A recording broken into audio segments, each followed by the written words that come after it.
napaka-importante na ang itong mga issues na ito ay malaman natin na they are not single issues. Hindi po bukod na pangyayari yan na walang connection sa mga ibang nangyari. Meron pong proseso kadalasan ang nangyayari na hindi natin masyadong binibigyan ng pansin dahil nakatutok lang tayo dun sa present issue.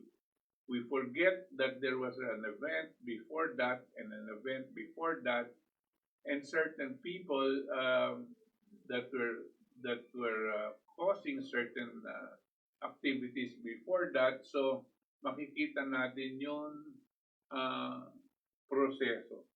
Ito pong ating pinag-uusapan ngayon. Ano po ba? Well, there is of course, itong mainit na issue tungkol dito sa anti-terror bill, no?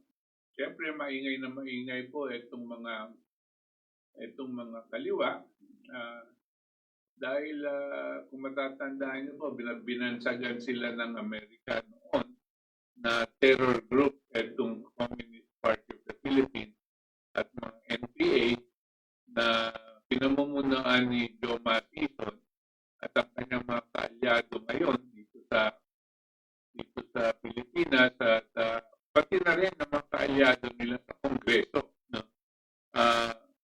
Itong isyong ito ay patuloy nagbibigay ng pahirap dito sa ating pamunuan dahil nadi-disrupt yung mga programa.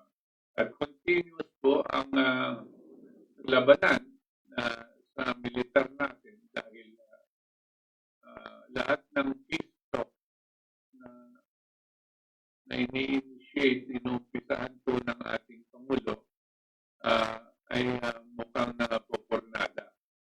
At isa sa mga siyempreng condition dyan, magbaba sila ng armas at pag-usapan kung ano yung pwedeng gawin. No? At mukhang hindi po mangyayari yan. And kanya po nagkakaroon po ng labanan. Tapos ito na nga ang anti-terror bill sa akin pong palagay. Wala po akong nakakausap na military sector tungkol dito. Nararamdaman ko po na ito po ang hiling ng mga military sector dahil nahihirapan po silang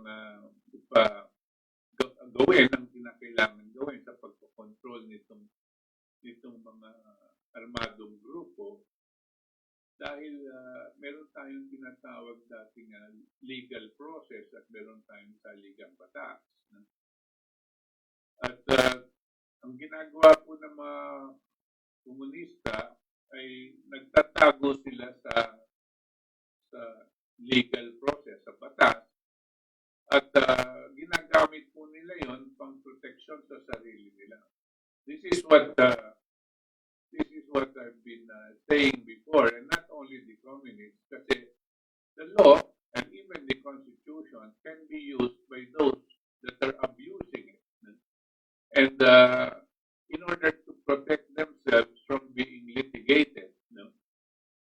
Dahil meron daw silang karapatan. Pero nakaarmas sila at gumagawa sila ng at nahihirapan siyempre mag-implement ng kinakailangan nating peace and order mga kapulisan at mga militar dahil nga pagdating dito, eto na naman yung kaso at papatagalin at papatagalin. And before you know it, nakakawala po yung kanilang mga nahuhuli. At so this is the situation. Mamaya po, papag-usapan po natin ito at titignan natin po, hingin natin ng mga opinion ng isang kaibigan natin. Meron po akong nung isang buwan naging guest dito at tinawagan po natin siya para makapanayam po natin, siya po ay, of course, Filipino at kilalang medyo may kaalaman dito sa pagpapatakbo ng ating gobyerno, ang sitwasyon ng ating bansa. Siya po ekonomista, no, at guro at consultant and in very various ways. But he is now based in Tallahassee, Florida, US. At, but also all the time focused on what's going on in the Philippines. As a matter of fact, meron po siyang Facebook at kadalasan meron siyang linalabas na mga opinion hinggil dito sa mga personality sa ating gobyerno at kanyang mga opinion kung paano natin malulutas ang mga problema natin. No? Isa po siya sa mga advocates din ng saligang batas natin ay kailangan ibasura na at gamitin natin yung saligang batas na itinatag ng ating mga ninuno noong 1899. And basically, the reason there is that that's the only constitution that can be called as truly Filipino. Kasi po yung mga sumunod na saligang batas ay mayroon ng influensya at control at pag-design ng mga namumuno sa atin, yung mga colonizers natin. Wala na po tayong ibang colonizer kundi ang bansang Amerika. No? So from 1987, pabalik po natin all the way to 1935, ang kanyang opinion po ay dahil banyaga ang gumawa nito at nag-influensya sa atin, kailangan ibasura natin. Ang kailangan natin yung tunay na Pilipino. At yung tunay na Pilipinong saligang batas natin was in 1899. Yan po ang advokasya ng ating pong kaibigan at marami po siyang masasabi tungkol dito. No? I don't know if he's online now. Yeah. Okay.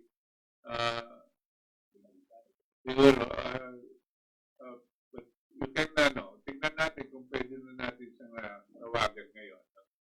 The other things that we can talk about is that meron pong importanteng event na dadating. Ito pong SONA ni Presidente Duterte that's scheduled somewhere in towards the end of July. Towards the end of July.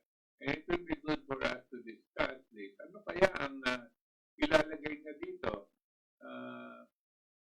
sa SONA na sa State of the Nation address? Kasi we would like to know what his perception is sa sitwasyon ng ating bansa ngayon at kasama na nitong lahat ng problema nga harapin natin dahil ang ating pong unemployment rate ngayon ay sumipa na siguro 30 o 40%. Malaking-malaki po yan, pambagsak ng ekonomiya yan. No? At ang ating pong GDP ay bumagsak na ngayon by 5%. Malaking-malaki po yan. Now, how does the President think we can recover? Or how, better yet, how do his advisors think he can recover? Because alam na po natin, ang Presidente mismo matagal nang umaamin na wala siyang kaalam-alam tungkol sa ekonomiya. No?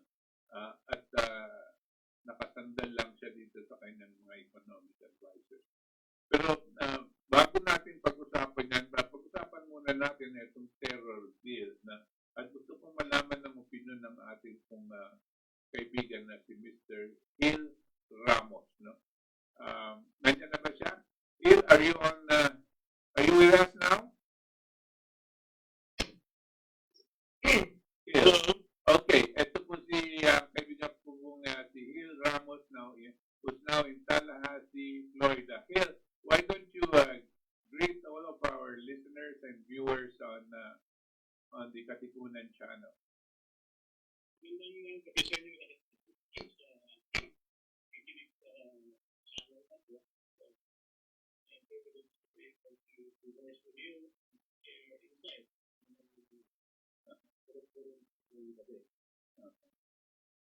Siguro natatandaan ng ating mga listeners and viewers here na siguro almost about a month ago or little bit more, nakapanayam ka namin tungkol na dito sa mga issues dito sa Pilipinas at bagamat andyan ka sa uh, Estados Unidos ngayon, marahil sa tingin ko, mas familiar ka dito sa mga nangyayari sa Pilipinas kaysa sa nangyayari sa Amerika.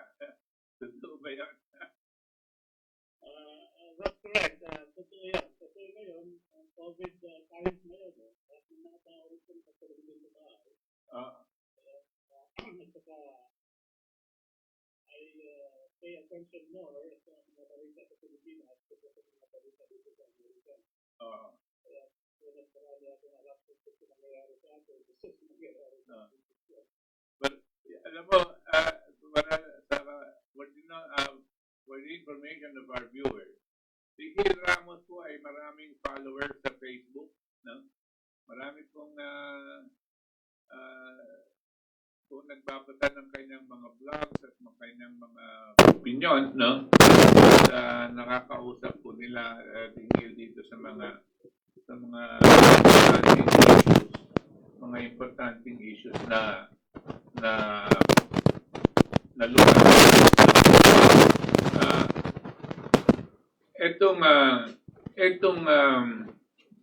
Inaayos lang nagkakaroon tayong technical dito. Masama ba yung audio?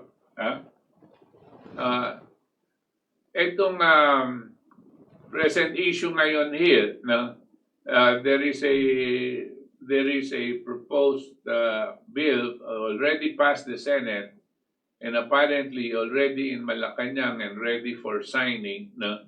Hindi natin alam kung kailan pipirmahan ng presidente ito. But it seems to be controversial in the sense that mga ibang mga sektor katulad siyempre ng mga kaliwa, mga simbahan at mga ibang yung mga media, no, ay medyo umaangal sila, parang ayaw nila itong anti-terrorist bill. Are you familiar with this situation? Well, I have read the reactions to the bill, yung mga reaksyon ng mga tao sa Facebook at saka sa internet, pero hindi ko pa nabasa talaga ang bill. So, hindi ko pa naisa-isa, hindi ko pa nakimay. Okay. Pero familiar at nag-uusapan dyan na iyan ay nagbibigay ng din sa lalong malalakas na kapabilidad ng ating mga law enforcers na pantayan ng mga terorista. Ang ating pong kuro-kuro dito, aking pong opinion, ay marahil ito yung isang important law na gustong maipasa ng mga sektor sa ating sandatahan to help in the containment of the terrorist organizations. Ang pinaka-tawag natin terrorist organization ngayon ay itong mga armadong NPAs, no, na gumagawa ng kanilang mga pag-aatake sa ating mga military outposts, no, at tuloy ang kanilang harassment at gulo at patayan, no? At tapos paggagalaw ang military para mahuli itong mga to,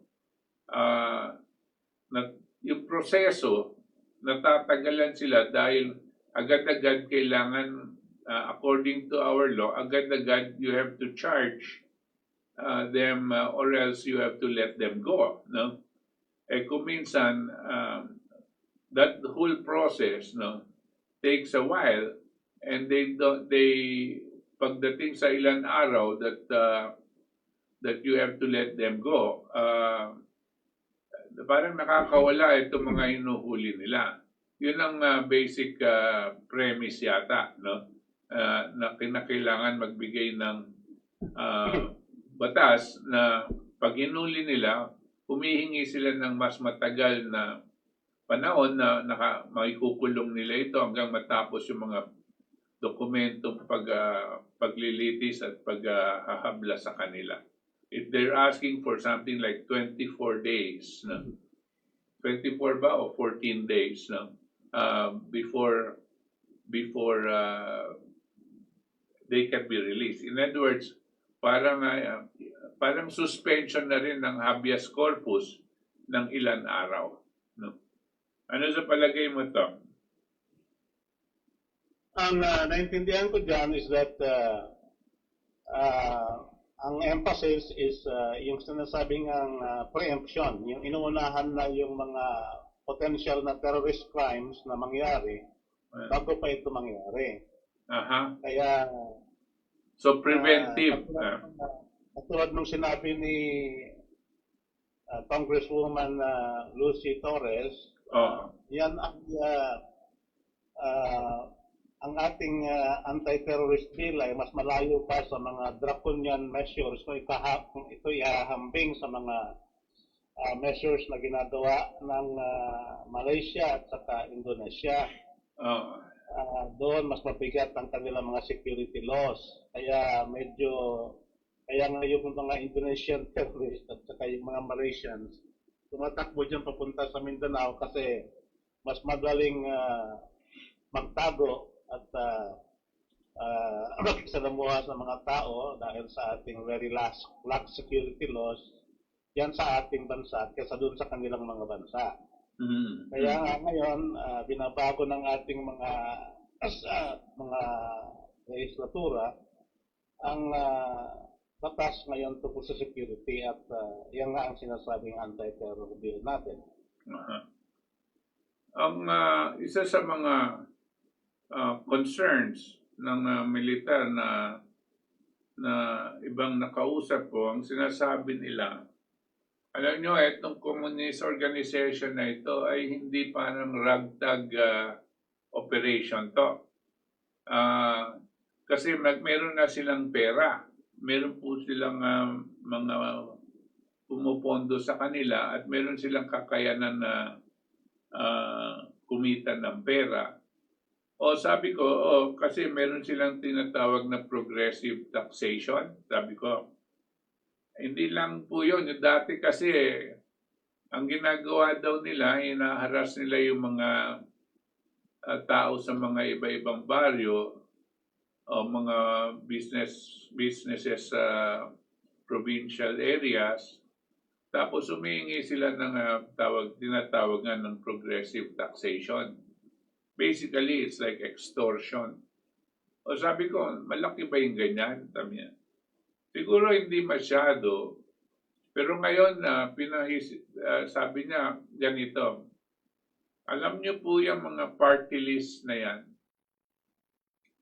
Ang estimate po namin, sabi niya, 20 party list organizations ay may connection sa mga kaliwa. Sabi ko, lahat yun, komunista. Hindi natin masasabi yan, pero sabi niya, lahat yun sigurado may connection sa mga kaliwa.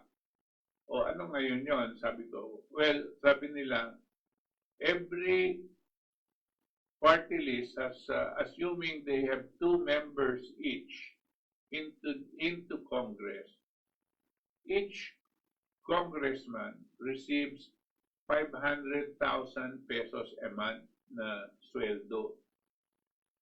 Kung dalawa po yan, kada party list, there are 40 of them that are receiving 500,000 pesos a month. Over and above that, sabi niya, tumatanggap po sila kada isang tao, isang congressman, tumatanggap po sila ng 75 million pesos a year na pork barrel.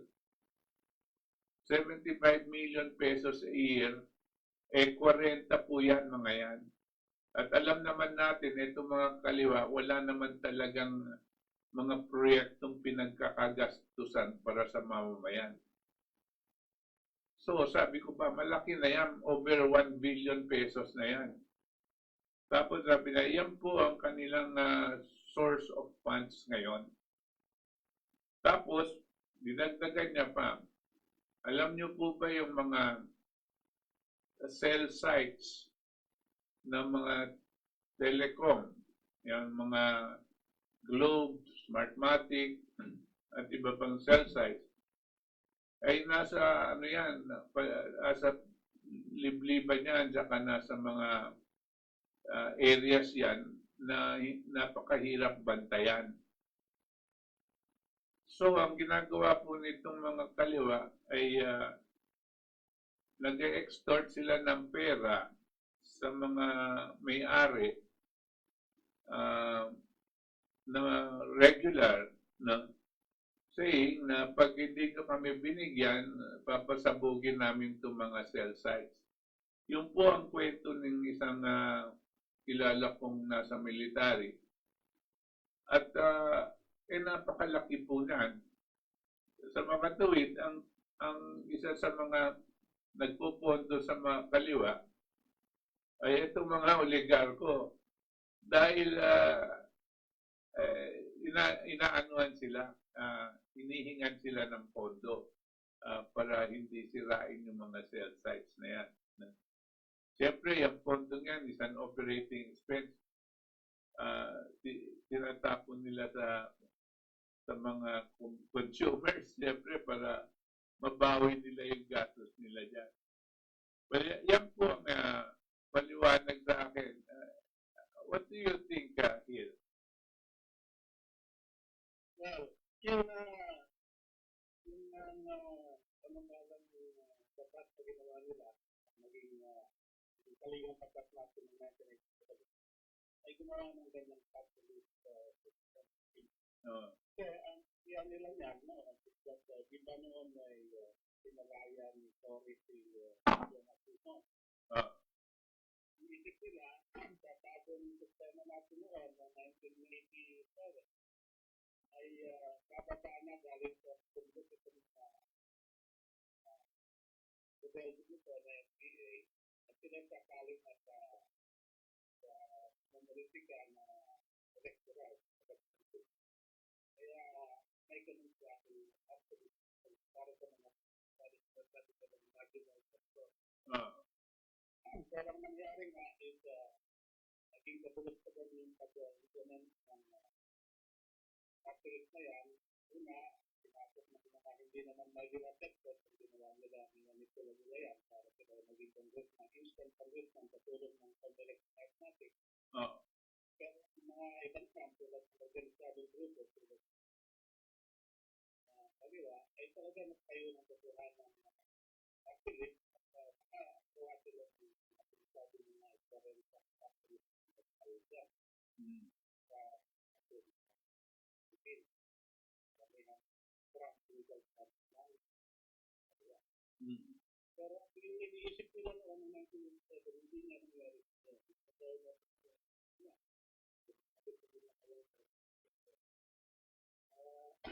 They did not anticipate it. They did not anticipate it. Ngayon, ang nangyayari, sinasagot ng nila para sa pagkikipag-tip nila at mismo tayo ang nagpupondo ng kabilang mga ginagawa. Ngayon, ang anti-film na yan, I think, ang organizations na yan at magaling maimbestigahan ngayon kung yan ay talagang marginal party list o ginagamit lang na front ng communist organization. Kaya ngayon marami nag-iingay sa mga party list members na at ayaw nila yung anti-terrorism.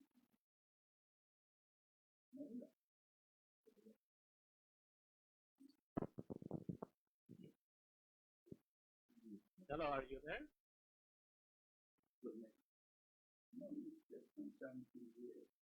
There's something with the WhatsApp now. I don't hear you.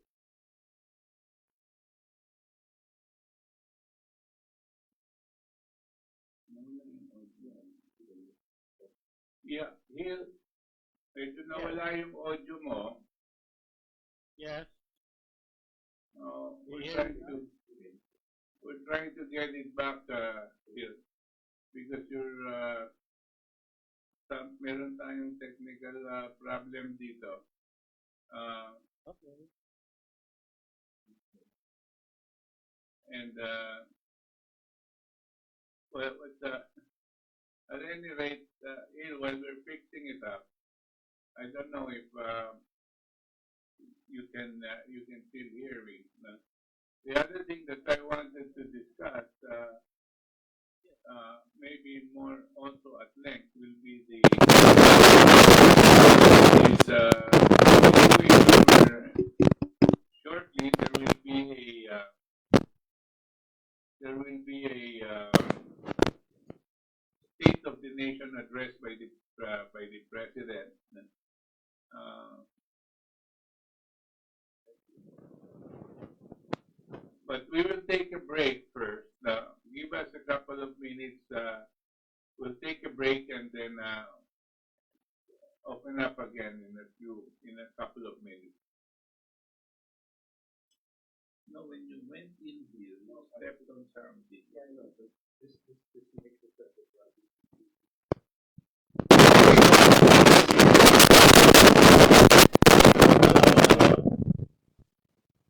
Maybe you should call me back. I should cut off right now. Ano yun, naka-plaster na yan.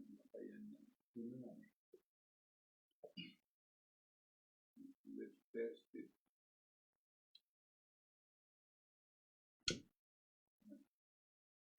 Is it there? It's up and down.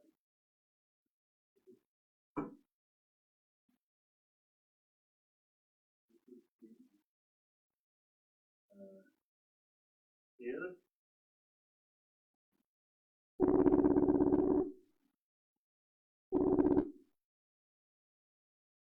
Hello. Yeah, here. So, yeah, I got you. Nawala yung sound ko kasi eh. No? Yeah, that's why I cut off the connection. Right. Okay. So we're on air again. Kakaroon lang tayo. Alam niyo po, talagang ganitong technology, merong minsan magandang propagation at minsan nawawala. So let's what stage were we discussing is about the anti-terrorism bill, and you are giving us a history of how this party list system had gotten into our legislative sector. Yeah, go ahead. Well, at the present time, it's been 50 years. Kung limang taon na mahigit, kung ang realistic with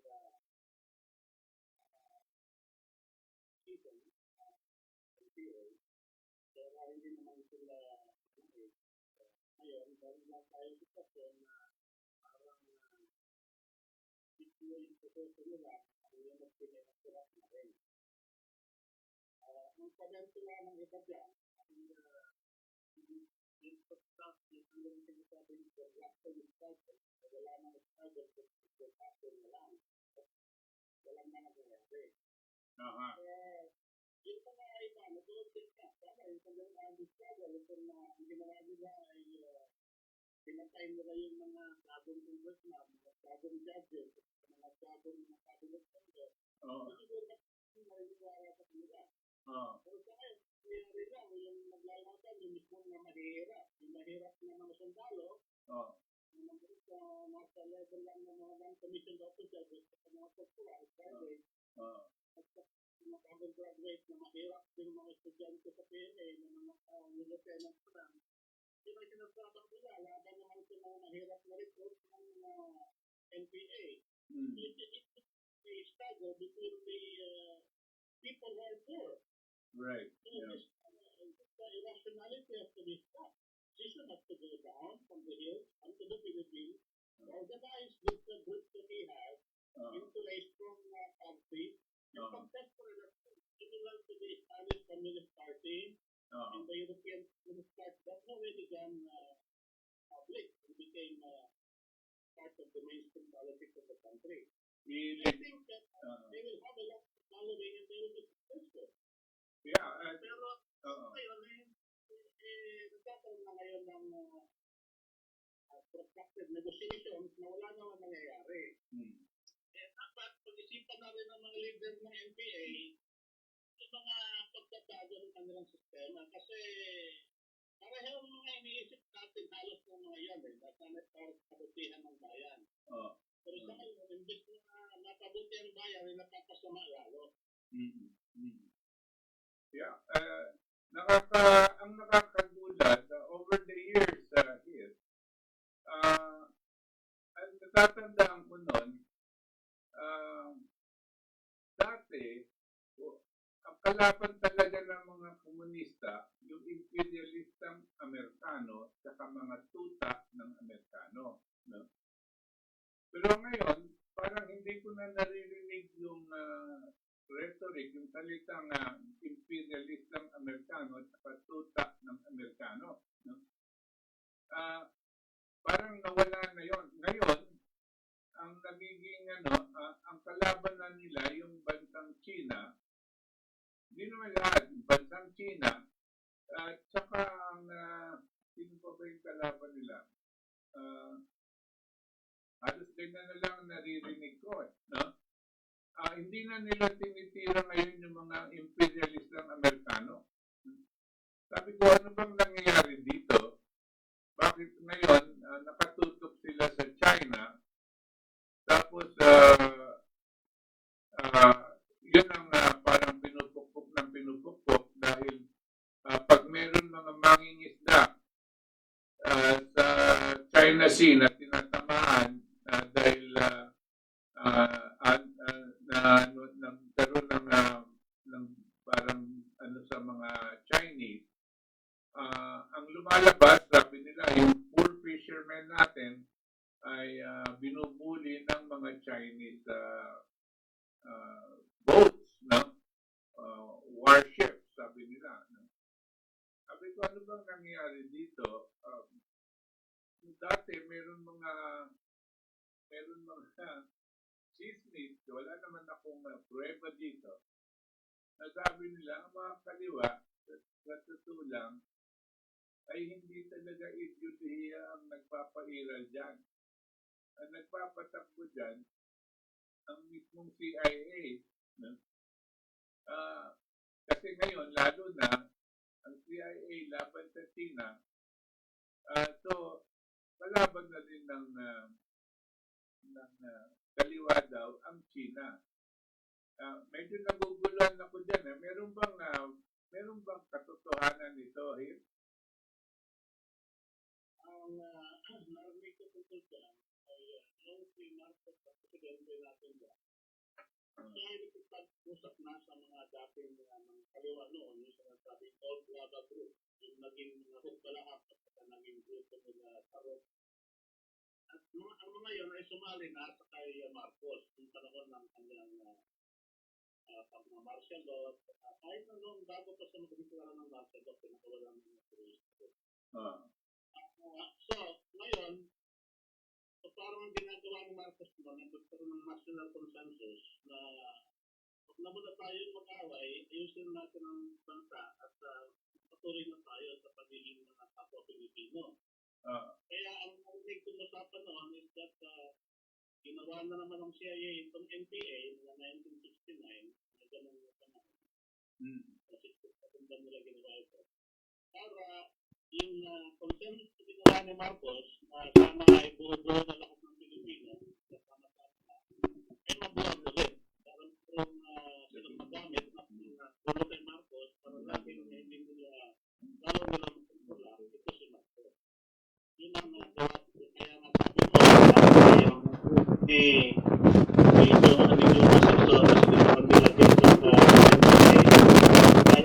training yan doon sa Indonesia na hawak ng mga tao ng mga CIA na pinasok nila, pinatrain nila doon sa mga infiltrators nila doon sa communist movement ng Indonesia, in-export sa Pilipinas.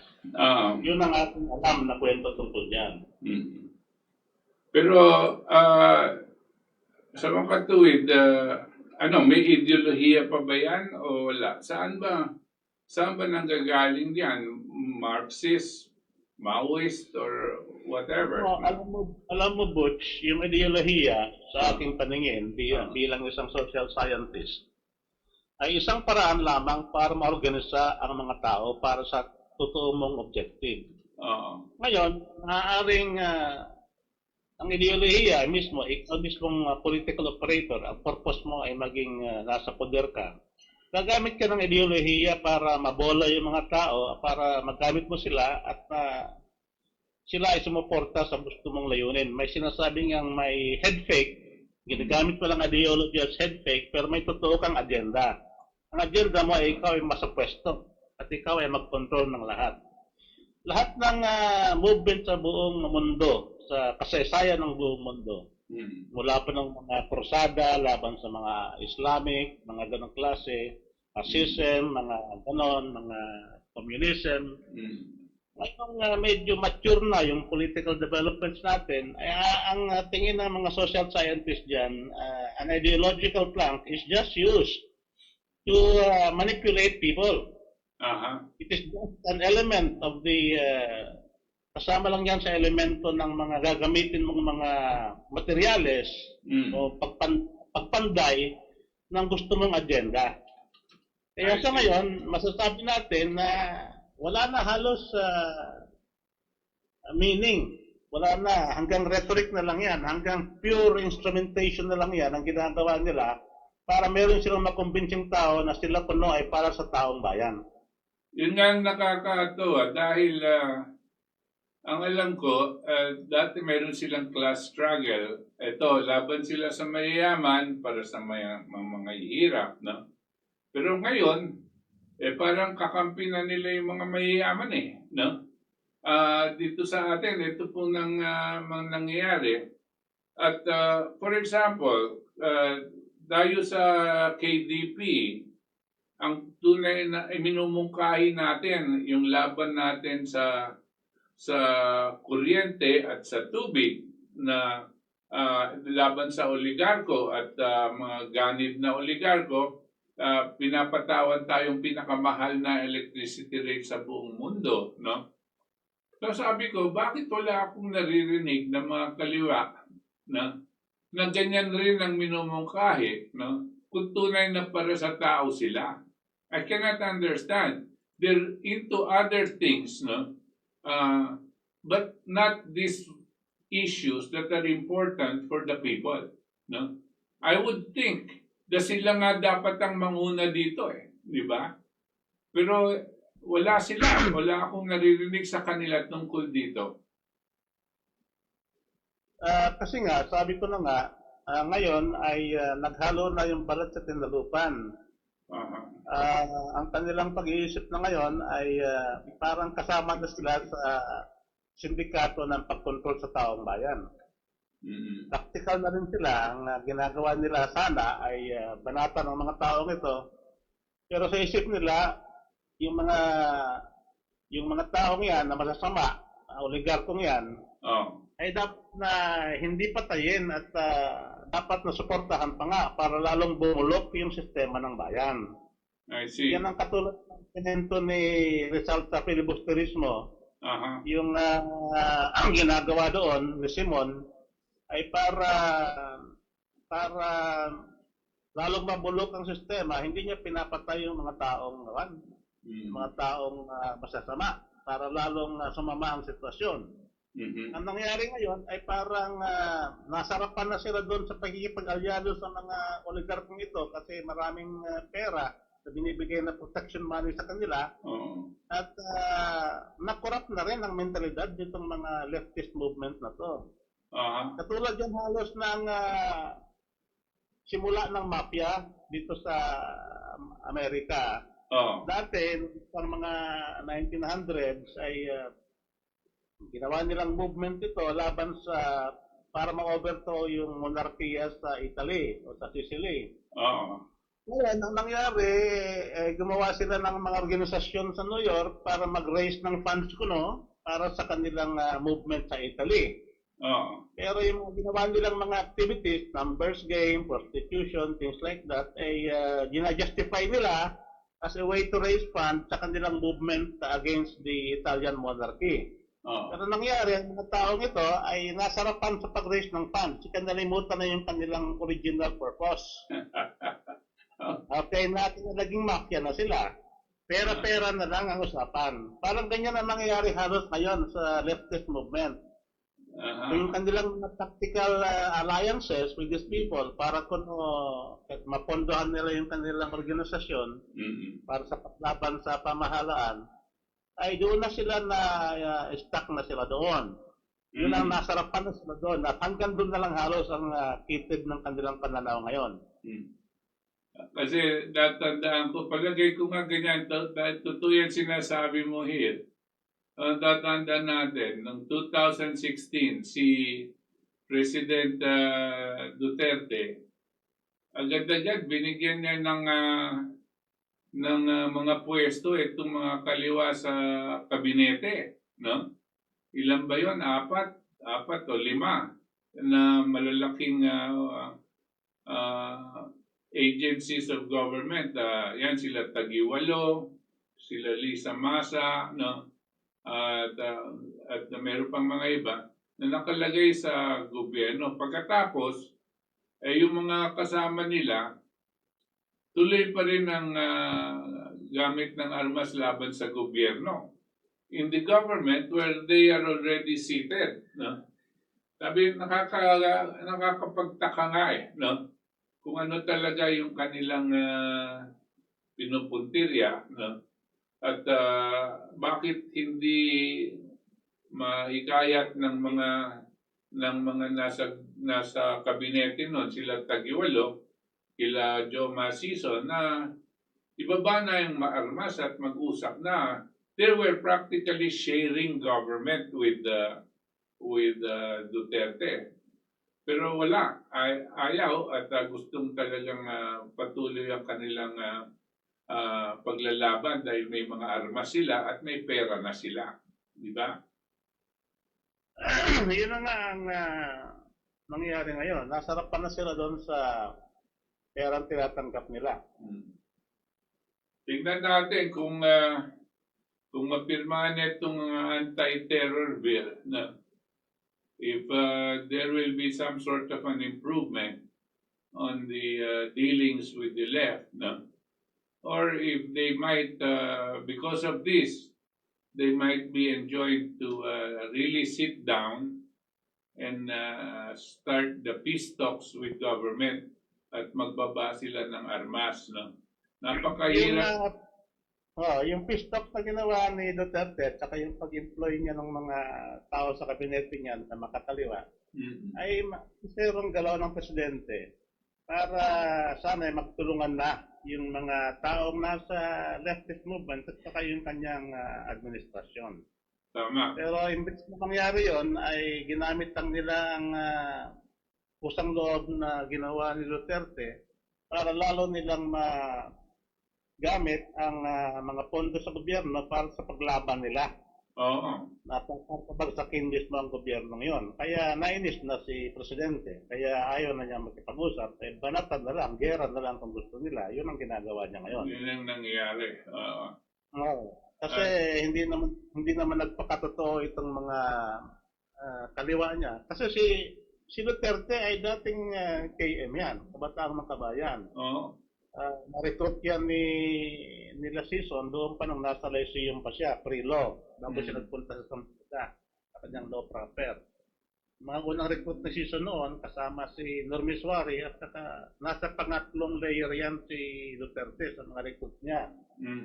Kaya ngayon, yung mga pag-iisip ni Duterte ay makasosyalista rin na kasi alam niya, naiintindihan niya kung bakit merong ganyang klaseng kilusan para baguhin ang bayan dahil sa dati niyang mga kasama yung mga yan. Kaya he was sort of sensitive and he knows that this people mean well. And he was trying to, pinipilit niyang dalhin ito sa pamamaraang mapayapa para magbago ang Pilipinas. Pero hindi nangyari yung kanyang kagustuhan. Well, let's hope that this thing comes out beneficial for the country as a whole. Dahil ngayon pa naman, kailangan talaga natin ng kapayapaan. Kung hindi natin ma-implement ang mga programang dapat ma-implement, lalo na sa darating na panahon. Kasi nanggagaling tayo dito sa COVID, at ang COVID ay apparently ang bagsak ng GDP natin is more than 5%. No? Napakalaki po niyan. Tapos we're hitting about 30-35% unemployment.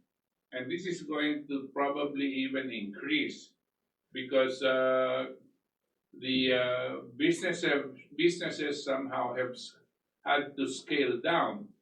Kasi dahil dito sa distancing, the businesses cannot accommodate, let's say restaurants cannot accommodate more customers because of the distancing. Therefore, their business will be operating on a 30%, 40% level. No? That means they have to let go of some people because yung mga customers nila kukonti. So mas marami talagang matatanggalan ng trabaho. No? Tapos ito pa mga dadating na pinapaalis sa iba-ibang bayan as OFWs. Marami to. Hindi lang libo-libo to. Baka umabot ng milyon-milyon to. Kasi nakaabang na eh. Pinapaalis na sila sa mga kanilang mga bansa. No? Dahil hindi na kayang masustentuhan yung mga negosyo at mga amo nila ang kanilang sweldo. No? Yung mga iba tumatanggap na daw ng malaking pay cut para lang manatili. No? Pero yung mga iba naman, talagang binibigay yung trabaho nila dito sa the nationals of different respective countries. So nawawalan ng trabaho mga Pilipino at napipilitan bumalik. No? So this coming July na may kakaroon ng State of the Nation address ang ating presidente, kung paano niyang sasabihin itong mga nakaraan at ano ba ang plano niya sa darating na panahon. No? Anong plano niyang, ano ang specific na gagawin niya para mag-recover ang bansa natin, mag-recover ang ekonomiya at mabigyan ng trabaho mga Pilipino. What do you think? Calling na. We're nakatuloy tayo ni Gil, but these are the concerns that I wanted to discuss with Gil. Kung ano ang kanyang opinion, kasi po si Gil ay isang ekonomista at alam niya kung gaano grabe ang impact nitong sitwasyon sa atin ngayon. Pero ang intindi ko, hindi siya sang-ayon dito sa mga ginagawa ng kasalukuyan economic advisors ng presidente. Ako po ay dati umaasa ako na sana maski sentido común na magamit po ng ating Pangulo tingil dito sa ating ekonomiya. Ngunit habang sa haba ng panahon, parang nawawalan na rin ako ng pag-asa sa kanyang kakayanan hinggil sa ekonomiya.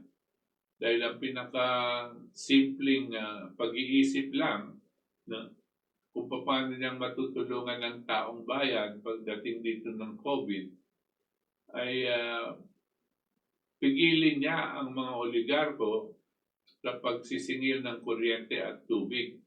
At the very least, habang meron tayong krisis sa kalusugan. wala pong gumawa ng hakbang sa kanyang mga kabinete at siya na rin, hindi siya gumawang hakbang para gawin ito. Pero like I said, this was really common sense. Na?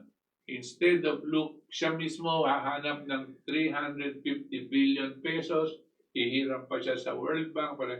Ang kinakailangan lang niyang gawin, sabihin niya muna sa oligarko, oy, tama na muna yan para matulungan ng ating mga mamamayan.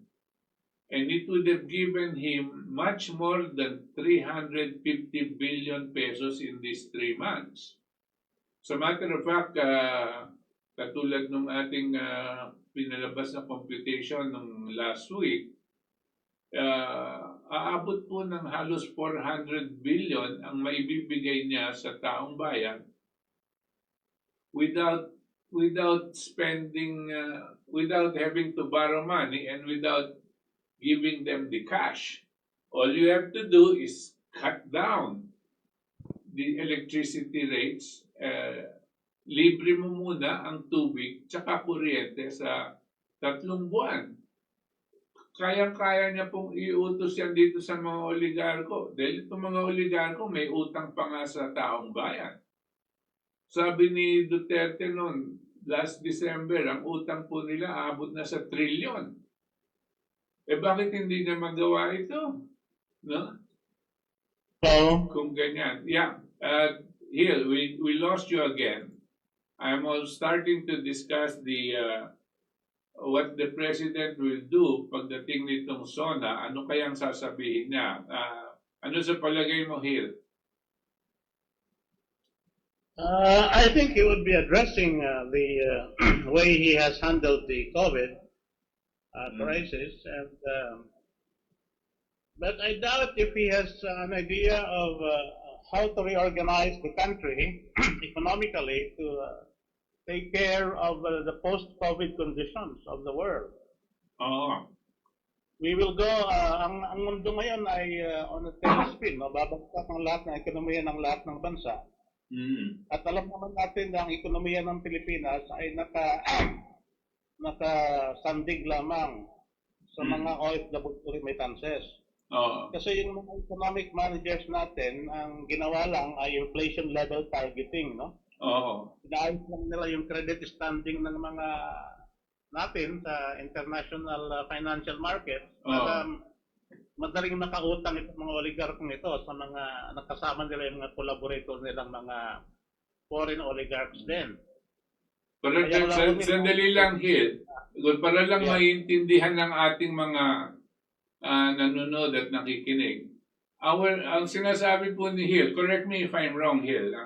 Ang sinasabi po ni Gil na itong mga economic advisors natin, isa lang ang talagang pinupuntirya. Yung tinatawag natin inflation rate. No? Kasi po, yung kanilang mga amo sa IMF, yun ang utos sa kanila, kinakailangan mababa ang inflation rate. Pangalawa, ang hinihintay nito dahil sumusunod tayo sa IMF at kanilang mga utos, ang gusto nilang marinig sa IMF na mataas pa rin ang ating credit rating. Ano po ba yung credit rating na sinasabi ni Gil? Napapautangin pa rin tayo. No? Gusto sabihin, ang economic managers natin, sumusunod dito sa kautusan ng IMF para mabigyan tayo ng magandang rating na mapapautang pa nila tayo. No? Yun ang parang pinaka-objective ngayon nitong mga economic advisors natin na walang pinagkaiba noon. Siguro nga ngayon, ganyan pa rin ang kanilang direksyon. Tama ba yung Gil? Yun nga ang kanilang pag-iisip. Kasi yung mga economic managers natin, ang orientasyon niyan is to have a stable world economic system at i-integrate yung ating bansa yan sa sinasabi nilang world system na yan, na globalization, para mapadali ang pag-exploit ng bansa natin itong mga foreign oligarchs na kakuntsaba nila. Yan ang sitwasyon natin. They are not thinking in terms of what is physically needed by the country, but only how transaction cost and facilitation ng mga foreign investment at saka mga kakuntsaban nilang mga oligarko rin, international oligarchs, para lalong mapabilis ang exploitasyon ng mga resources natin sa bansa natin. Pero ang hindi naintindihan nitong mga ekonomistang ito, itong mga managers na appointed Duterte, lalo na yan si Dominguez at saka yan si, ewan ko kung anong klaseng pag-iisip niya ni Carlo Chua, yung bagong NEDA, pero tauhan niya ni Dominguez, kaya hindi malayo sa pag-iisip ni Dominguez ang pag-iisip niyan. Yeah. At saka ganun din itong dating budget officer na ngayon ay Central Bank Governor. Si Jokno. Ang pag-iisip niyan, ni Ben Jokno, ang pag-iisip niyan ay let's not make waves, let us make sure that private sector ang maging engine of growth ng Pilipinas. At pag sinabi mong private sector, ibig sabihin niya, sa katotohanan lang, ay mga oligarko. Tama. Kasi ang karamihan ng mga Pilipino, hindi nila pinagbibigyan ng paraan para maging investment ng mga OFW halimbawa ay maging kasali sa mga pagmamayari ng mga blue chip stocks. Right. Hindi sila yan. Hindi nila pinagbibigyan yan. Sana mayroong programa ang GSIS o yung OWA o yung SSS. Para makabili yung mga OFW ng installment ng mga stock certificate ng San Miguel Corporation, ng mga kung ano, ng malalaking korporasyon dyan. Hindi nila ginagawa yun. Kaya noon, yung mga tiga-Saudi, makikita mo, ang kanilang pag-invest ng pera nila, yun, bibili ng jeepney. Makikita mo, maraming jeepney dyan, katas ng Saudi, mga ganon. Hanggang doon naman, informal sector. Yung sinasabi mo ngayon, dahil sa hindi nila naintindihan yan, estimate sila, kunyari, yung kanilang, yung ating ekonomiya ay mabagsak lamang na sa base sa GDP nila ng mga 5% lamang. Pero ang bagsak na ekonomiya natin ay mas malaki pa dyan. Kasi sa ating formal GDP, sa ating formal economics, sa ating system dyan, ekonomiya, meron sinasabing formal system at informal systems. Yung mga informal systems, malaking component yan ng ating ekonomiya, mga 30 to 40% yan. Yan ang mga sidewalk vendors, yan ang mga kung ano ng mga hindi na-register na mga income earners, na kumikita ng pera noong noong pre-COVID pa. Ngayon, dahil sa biglang enhanced quarantine systems, wala lahat pera ang mga taong yan. Kaya ang shrinkage ng economy ay nangyari dyan muna sa informal sector. Malaking malaki yan. So, in effect, ang aking sariling, ito'y estimate lamang, wala akong hawak na data. Ang ekonomiya natin has shrunk by about 30%. Yan ang ating yung 5% na yan. Ganyan kalaki ang tama sa atin ng bansa natin. Right. Kaya ngayon, tapos nitong post-COVID na yan, sigurado yung lahat ng mga ibang bansa, hindi na mag-hire ng mga overseas Filipino yan muna kasi mismo sila, marami na silang problema sa kanilang unemployment. Kaya ang lahat ng mga OFW mag-uuwian. Ngayon, pag uwian ng mga OFW, una may problema na tayo how to reabsorb them dyan sa Pilipinas. Makatapos, may tema pa tayo na wala na yung mga remittances na dating ating ini-expect na mangyari magsuhay sa ating ekonomiya pag ang ating economic managers magpatuloy sa kanilang mga inefficient ways of managing our system. Mawawala yung mga remittances, ha? Mawawala yung mga remittances natin. Doon lang tayo nakasandal doon sa pag-uwi ng mga pera ng mga OFWs. Kasi nga, tamad itong ating mga economic managers. Hindi nag-iisip kung paano magkaroon ng reorganization ng bansa natin at magkaroon ng totoong mga long-term sustainable jobs dyan sa manufacturing sectors at saka sa ating mga ginagawa. Dahil sa pag-iisip ng kanila, okay lang. Meron namang remittances ang nangyayari niyan, in effect, kung isipin mo, tayo ay parang isang conquered nation ng buong mundo.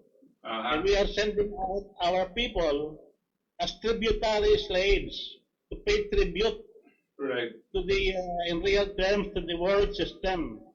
And these people that we are sending out, nare-rape yan, napapatayan, mga ganong klaseng mga dangers ang hinaharap ng mga yan.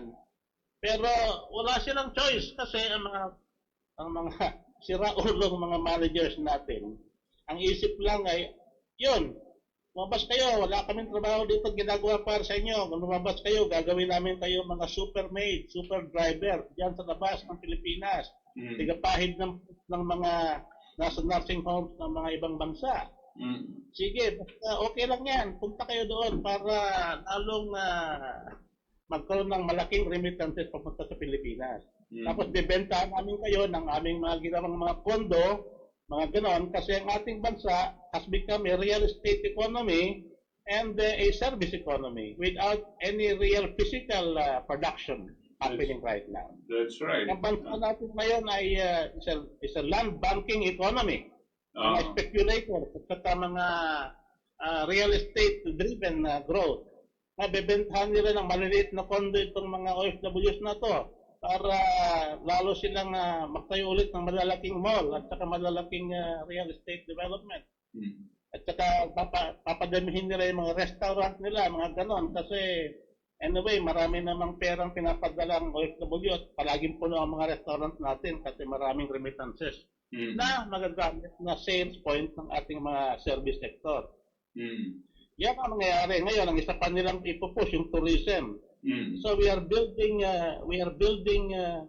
an economy of tourism based on the prostitution system.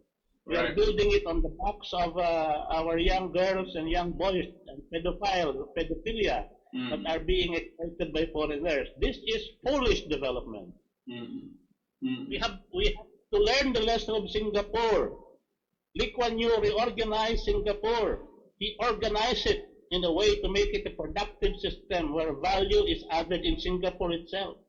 Right. What we are doing is that we are exporting our people as tributary slaves to the rest of the world. Kawawa mga tao natin, walang pag-asang ginagawa mga ultra-rich na mga developers, economic managers natin dyan sa Pilipinas. Yeah. Ito pa ang isang nakakatakot here. Ang presidente nagbitiw siya na pag kukulangin daw tayo ng pondo dito sa Pilipinas, mag-iisip na siyang magbenta ng mga lupain at mga assets ng gobyerno. No? Nakakatakot po yan dahil dito palagay ko itong mga negosyo ng pares na itong public utilities na alam nilang malaking kita, baka iniisip din nilang ibenta yan sa mga dayuhan para yung mga 100% na may bill ngayon na papayagan na daw ang mga dayuhan na mag-ari ng public utilities. Tubig at kuryente ang may-ari ng dayuhan na, no? National security consideration dapat ito. Pero palagay ko, nag-iisip na din ng presidente na kung wala ka ng pera, ibenta mo na yung bahay mo. No? Yan ang maling-mali. Yan ang nakakatakot, Gil, di ba? Dahil itong mga economic managers na walang kakayanan talaga mag-isip. No? Kung paano babaliktarin ang sistema natin sa ekonomiya from being a service economy to being a producer economy, katulad ng sinasabi po ni Gil. Yeah. Gil? Yes, I'm here. That is because of the orientation of the economists, the way they have been trained. They do not have a proper appreciation of how to organize production and development in the country. They, for instance, ano ang basehan ng pagyaman ng isang bansa? Ang basehan yan ay doon sa kanyang sinasabing natural wealth resource. Okay, the national wealth of the country is enough if we have control of it to alleviate the poverty conditions. Nobody should be poor in the Philippines if the country owns and controls our natural wealth.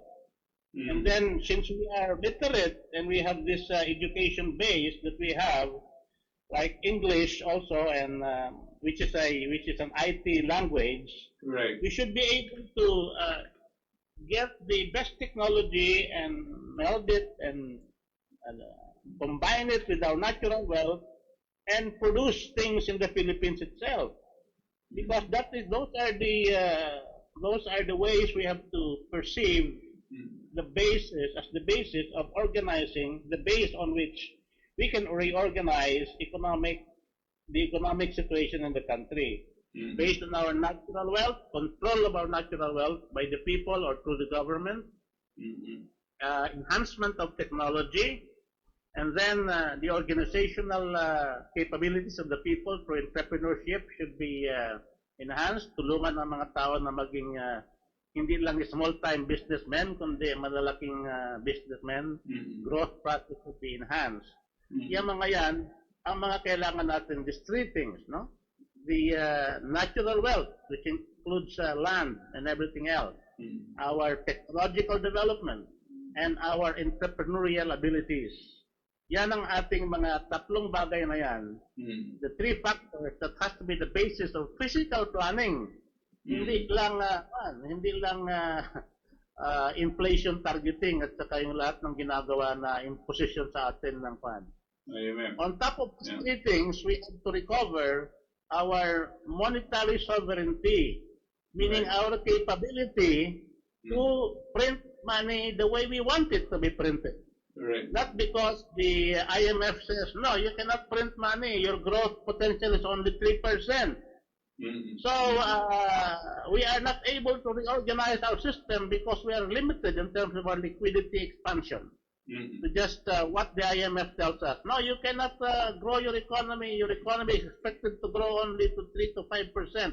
So you can only have deficit spending, which is nothing else but printing money, also by 5%. That's right. But the reality is when you are reorganizing a system, the way they were reorganizing America in 1942, to be able to cope with the requirements of a war economy, the deficit of America was 30 to 35% of GDP. And they were able to sustain it by reorganizing the country into a command economy at the time.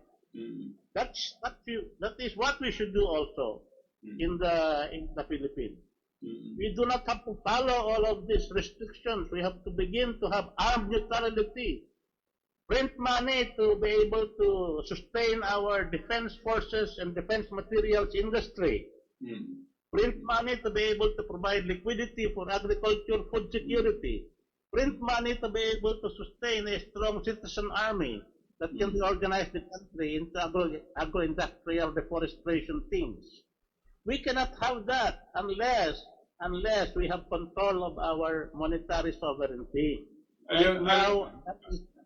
Alam mo, Gil, dito sa mga sinasabi mo, sang-ayon ako, no?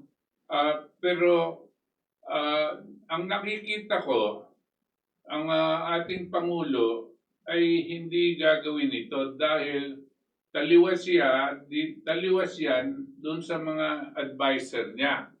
So sa akin pong palagay, kung hindi niya gagawin itong sinasabi ni Gil Ramos at ang inyong lingkod din ay nakikisa dito, ang ating pong ekonomiya at ang ating pong sitwasyon, dahil pag masama ang ekonomiya, masama din ang sitwasyon sa ating mga mamamayan, magkakaroon tayo ng social unrest. Marami pong gugutumin at marami pong magkakaroon tayo ng peace and order situation dahil maraming nakawan, and so crime will proliferate. Dito ko sinasabi to dahil hindi yan ang gusto kong mangyari, pero nakikita ko na ang ating pong Pangulo ay kinakailangan may kakayanan gawin itong sinasabi natin. Kung susundan niya lang itong kanyang mga economic advisors, babagsak po tayo ang ating ekonomiya at magkakagulo po tayo dahil sobra po ang epekto sa kabuhayan. Etong COVID lang, no? Etong COVID lang na alam natin, hindi kasalanan ni, ni Duterte, ay bagsak na. Ay kala natin nasa bottom na tayo. Pag hindi po ginawa ang pagbabaligtad ng ating economic program ni Duterte, lalo tayong babaon at babagsak. Mas marami po yan pong bagsak ng ekonomiya, mas marami na po ngayon pinapatay kaysa diyan sa COVID. No? Yung COVID po, 1,000 lang ang patay sa atin so far. Marami na po siguro namatay sa gutom, at dahil gutom, nagkasakit at namatay, mas marami na po dito sa nakaraan 3 buwan. No? This is what we must be guarded against at dito sa darating na panahon. Ito ang gusto kong itanong here. Dahil dito sa sitwasyon na ito, hindi lang ako o ikaw o ilan-ilan lang ang nakakaramdam nito. Pagpapasok tayo dyan sa ganyan sitwasyon, palagay mo ba magkakaroon tayo ng panahon na mag-iisip na yung mga tao suportahan itong RevGov na ideya na ito? Wala tayong choice dyan kasi talagang kailangan mag-reorganize yung bansa natin para magkaroon tayo ng kasarinlan o independent food sources para tayo magkaroon ng food security. Pagkain ang kailangan natin gawin ngayon. Simula po noong Enero, nang magsimula itong crisis na to, sinasabi na natin, magprepara na ang gobyerno ng mga food programs para magkaroon na ng pagkain ng mga tao in a way na parang low-level technology type of reorganization. Pero wala namang ginawa gano'n ng ating pamahalaan.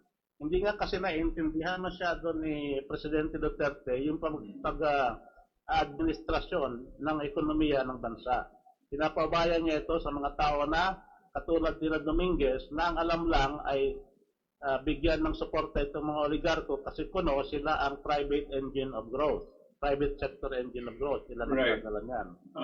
Kaya, walang masyado. Ayaw nila ng government intervention kasi ang government daw ay corrupt.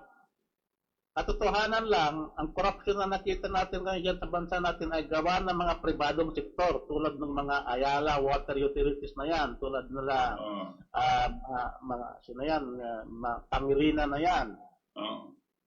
Ang tawag lang kasi dyan, transaction cost pag nasa private sector. Doon sa gobyerno nangyayari, ang tawag dyan ay corruption at pangungupit ng pera ng taong bayan.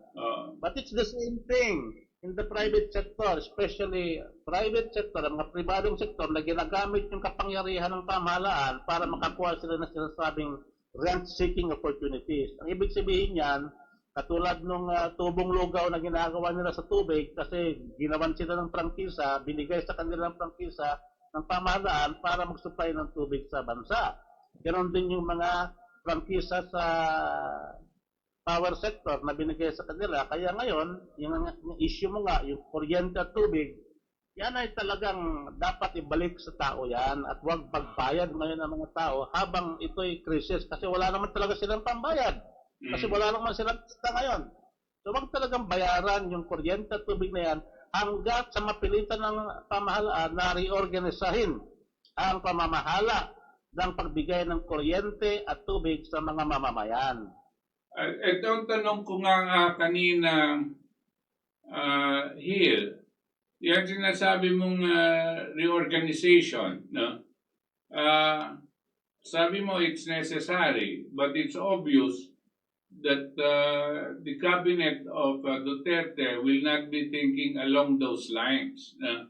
So gusto sabihin, hindi magagawa ni Duterte itong kinakailangan niyang gawin na reorganization.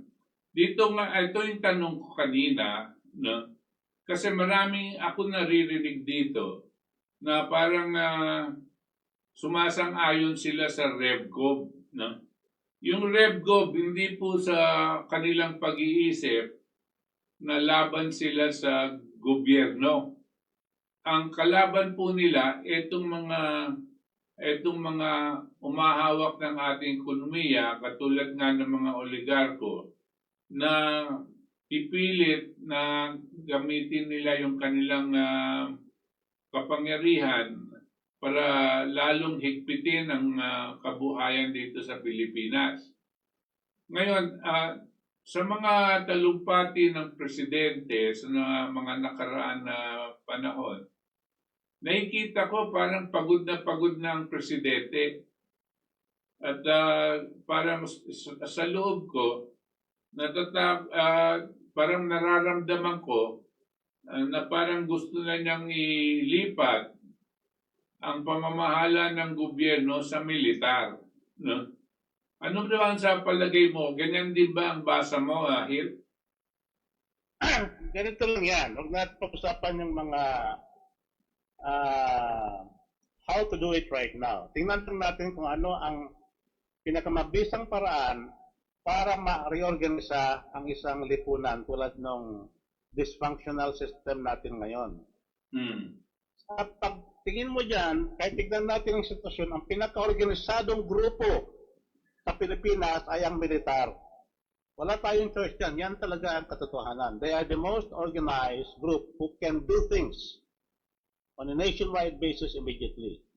If we are to reorganize, kailangan natin reorganisahin yung bansa natin. Therefore, the group that can do it best is the military group. How do we do that? Ang paraan natin ngayon, ang ating organisadong militar, yun ang armed services. 300,000 ang army, 500,000 yung 500,000 total kasi meron 200,000 din ng mga PNP. Okay. Ang aking proposal dyan para organisa ng bansa natin, at kaya dapat susukan na ito ng mga tao, ang sagot ko sa tanong mo ay dapat lang nasuportahan na ang pag-reorganisa ng bansa natin. Gumawa tayo ng citizen army na mga 1 million standing army at saka 3 million na reserves. Ang mga taong ito ay gagawin hatiin natin into groups na gagawa ng mga agro-industrial infrastructure at road building sa lahat ng bansa pa natin, ito power building as well. And pati na yung mga internet institutions para yung lahat ng ating infrastruktura to support the process of food building or food raising should be done. Ngayon, ang kalahati nito is to also to produce certain things. This army will be self-sustaining. They will produce their own food. They will produce their own thing. They will be like an economy within an economy, a command economy within our free enterprise system, and our free enterprise will just be limited to non-strategic industries para meron pa ring way ang mga tao na kumita ng maraming pera sa kanilang pribadong pamamaraan, pero hindi nila nasasaklawan yung mga strategic areas na dapat nating i-control. Yan ngayon ang ekonomiya ng Russia at China. Kontrolado nila yung mga strategic areas, pati na yung land ownership and everything, at saka yung power and all public utilities. Pero meron na silang private sector ngayon na mayayaman na rin. Meron na silang mga malalaking mga korporasyon sa loob ng China na traded na sa lahat ng stock market sa buong mundo. May mga mansion yan sa Beijing, ang mga mayayamang inchik ngayon, na mas mararangya pa kaysa sa mga bahay ng mga taong miyembro ng politburo nila. Ang sistema ngayon sa China at sa Russia, hindi na komunismo yan. Yan ay mixed economy. Sila lang ang totoong mixed economy ngayon, katulad din ng mga Scandinavian countries na malakas ang tradisyon ng kooperatiba na tradisyon. Tayo sa Pilipinas ngayon, sinasaklaban tayo ng mga globalist economists, mga globalist economic managers, na ang dapat lang ay makontrol yung ating mga resources nitong mga global oligarchs, na mayroong mga national oligarchs na yan. Ang sitwasyon na yan ay talagang desperado na kasi masyado lang mabigat ang kanilang pagkontrol ng bansa natin. Kaya the only way is to really have a RevGov with the military leading it, and unfortunately I have to say, with or without the president, the RevGov has to happen under the leadership of the military. Pag nagmamaang-maangan pa si Duterte at naghihinay-hinay siya sa paggalaw, pati mismo yung kanyang liderato ay hindi na angkop kasi it will be part now of a captured leadership. Yan ang ginagawa sa kanya ngayon. Pinapaligiran siya ng mga puppet at mga kung ano-anong mga alipores ng mga oligarko. At ang kanyang mga desisyon ay inaalis yung bangis at inaalis yung ngipin para sa taong bayan sana. Kaya ngayon, with or without Duterte, a RevGov has to happen. Yan na ang posisyon ko ngayon. I see. Alam nyo, yung posisyon mong yan, marami na nakakapag-isip ng ganyan na hit, no? Kasi naramdaman nila sa ating Pangulo, parang lumambot, no? Parang lumambot sa tunay na kalaban ng ating Estado. Noong December of 2019, pinagmumura niya itong mga oligarko na halos 1 trilyon daw ang nakaw sa taong bayan dito sa pangongolekta ng tubig. Di pa natin pinag-uusapan nun ng ang kuryente. Tapos, nasayahan ng taong bayan doon sa kanyang posisyon. At sabi niya kasi, pakukulong niya itong mga oligarkong to at wala ng negotiation dahil prima facie na daw yung kanilang crime. So nasiyahan ng taong bayan. So by December, sumipa ulit pataas ang kanyang popularity rating sa 87%. Nung nangyari to, yung December o November, ang kanyang rating bumaba na sa 70%. Nung ginawa niya yun sa oligarko, umakyat ng 87%. So sabi ko, talagang ito ang gusto ng taong bayan, labanan ang mga oligarko. Pagdating dito sa COVID, biglang ang lambot-lambot niya, nag-apologize pa siya kila Pangilinan. No? Hindi po nagustuhan ng taong bayan ito at marami akong napapakinggan ang kanilang dismaya sa posisyon ng ating Pangulo dahil ang Pangulo sinabi ibabalik niya daw ang pamamahala ng tubig iiwan niya daw pamamahala ng tubig sa mga oligarko kung magustuhan niya yung kanilang yung babayaran daw yung utang nila, no? Alam niyo po, ang unang statement na importante diyan, yung papabayan niyang nasa oligarko ang tubig. Yan ang unang importanteng statement. Kasi po yung sasabihin niyang babayaran ng utang, hindi na po natin malalaman yan kung talagang binabayaran yung utang o hindi. Sila na po mag-uusap niyan. Tayo, wala tayong kaalaman. Hindi na po natin makikita kung paanong binabayaran yan, no? So ito po ang feeling, ang niraramdaman po ng taong bayan. Baka po masyado pong nanglambot na si Duterte dito sa kalaban ng mamamayan, itong mga oligarko, at baka pabayaan niya ang taong bayan, no? Kanya po nakakarinig na akong pabor dito sa RevGov. Pero sana kasama pa rin ang presidente diyan sa RevGov. Dahil siyempre siya ang pangulo natin no? At tinuturi pa rin nating leader. Pero kung ayaw niya, kung hindi siya lalaban, no? Ang taong bayan po, kasama po ang militar, siguro ay papagpatuloy ang nararapat gawin. Kanya sumasang-ayon din ako kay Gil dito sa kanyang posisyon. No? Dahil importante po kasi ang ating pong kinabukasan dito nakasalalay. Lalong-lalo na po ngayon sa panahon ng kahirapan. Kung papagpatuloy niya pa itong mga oligarkong ito, no? Lalo po tayong madidiin at baka sa lakas ng diin ibabaon na po tayo, no? 6 feet under. So this is the situation that is very serious, no? Di ko alam kung meron na tayong nagre-react. We will read some of the reactions, Hill, and you might want to answer them. Yes, go ahead. Okay, let's start from the top. Medyo marami-rami to. Sige, read it lang. Okay, okay, nagka-problema nung tayo sa audio kanina, pero hope it's better. Yeah. I'll adjust lang tayo dito. So, maraming nag-hello, pero commenting on the audio. We will start with Ernie Ocampo. Okay na audio. Elvinia Gahisan watching from Bacoor. Mario Samson, Balingasa QC. Reynaldo Tadeo. Manghil, tama po kayo. Basilio Mancera. Nakakauhaw ang nakukuha kong kaalaman sa inyo, mga sir.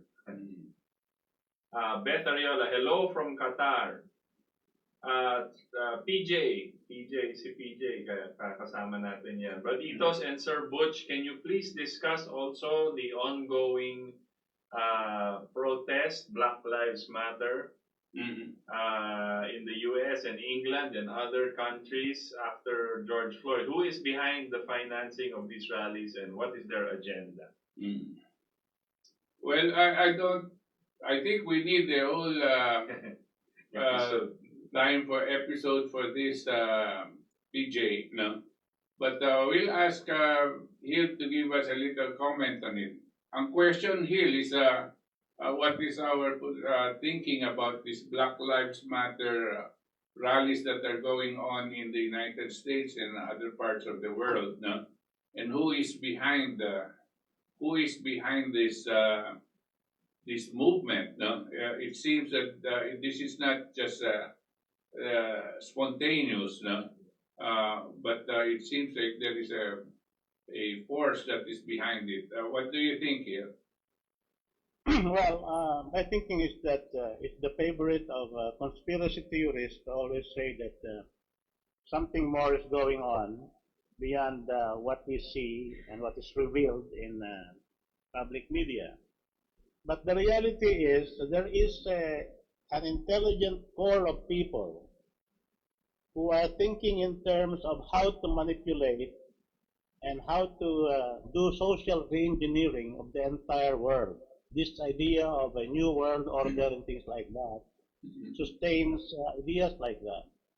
The Black Lives Matter movement is a process of trying to take advantage of this latent desire of people for racial equality. And this George incident, I don't know his last name, sort of highlights that. And when events like that happen, this intelligent core of international leaders, some people call them whatever they want to call them, will take advantage of the situation and they will immediately finance efforts to react to a particular situation, so that you see such rallies spreading like wildfire all over the world. So these things are not initially done from the start or initially conceived, but this conscious group of people, this elite of the world, will try to take advantage of any natural incident to be able to push their agenda. Okay. And that is what is happening here. Whenever something happens, they play with it.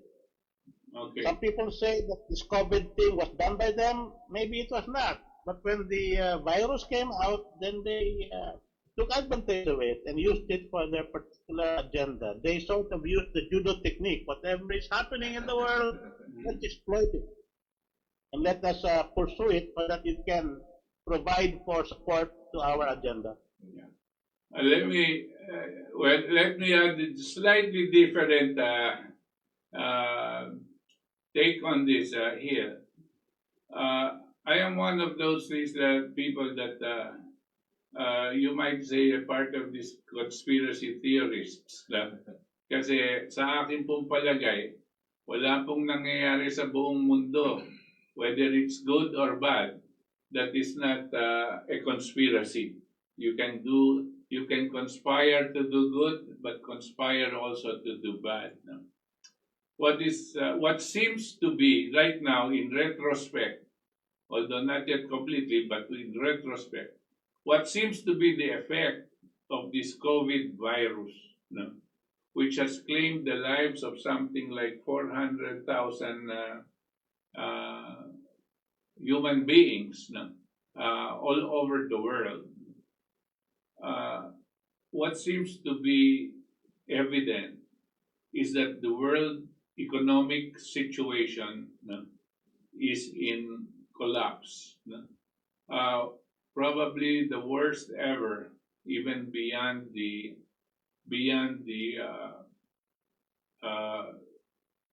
level of the Great Depression in the United States at that time, no? Or pretty close to it. And it seems like there is a tendency for it to get worse. No? So we don't know what that is. If there are people that are conspiring to do this, uh, we look for the reasons why they would plan out something that will bring down the economy.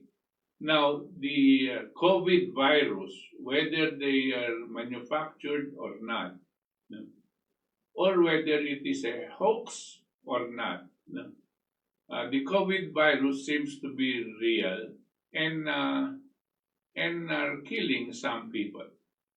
But the statistics show that the ordinary flu in many parts of the world is killing many more people than the COVID does, even on a prorated basis. That pneumonia has also killed a lot more people than COVID. But nevertheless, COVID is a disease, no? And it's pandemic because it had hit all over the world. But if it is true that COVID is just a tool to bring down world economy, because that is the result, why will there be such a group that will bring it down? No? Now we must understand that there are people who have been for some time now openly advocating a one world government. No? People like Rothschild has come out openly. People like Bill Gates, George Soros, and some other important people especially in Europe, that are involved in the financial sector, have advocated that there should be a one world government. That sovereignty, no, must be a concept that will no longer hold, and that there should be no borders for any country. No? And no less than Pope Francis, and surprisingly, I was surprised, had advocated a one world government run by the United Nations. Now, how will they ever convince countries, whole countries, to look into the possibility of depending on when their economies have actually collapsed, when they cannot feed their people, no? And a system of world economy or an economic order is proposed to make sure that such societies can be allowed to survive, no? Might be an option for certain leaders to consider. No? There have been efforts, but this, for example, one of the efforts that was being pushed at that time was the environmental concept wherein they pushed it in Stockholm several years back that all countries must sign up in this proposal that industrialization will be halted or minimized to a certain level, and that certain other countries will forego any kind of program that will move their country towards industrialization, because industrialization is means carbon